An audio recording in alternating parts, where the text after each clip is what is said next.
छत्तीसगढ़ जनता कांग्रेस जे के युवा प्रकोष्ठ जिला अध्यक्ष राजशेखर यादव को जन्म दिवस की हार्दिक शुभकामनाएं।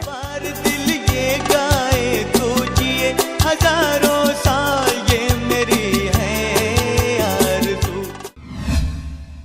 अनाथ बेसहारा व घर से बिछड़े वृद्ध जनों को निःशुल्क सेवा देने के उद्देश्य से सबरी सेवा संस्थान द्वारा छतौना जरहा गांव में वृद्धाश्रम बनवाया गया है, जिसका शुभ आरंभ शुक्रवार को किया गया। क्षेत्र के विधायक एवं कैबिनेट मंत्री पुन्नूलाल मोहल्ले के हाथों इस वृद्धाश्रम की विधिवत शुरुआत की गई। इस वृद्धाश्रम में आने वाले वृद्ध जनों की रहने खाने सहित समुचित देखरेख की सुविधा संस्था के द्वारा निःशुल्क किया जाएगा।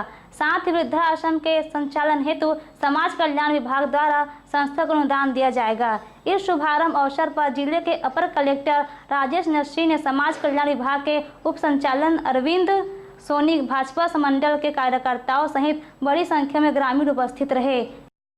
Bureau report RJ रमझाझर।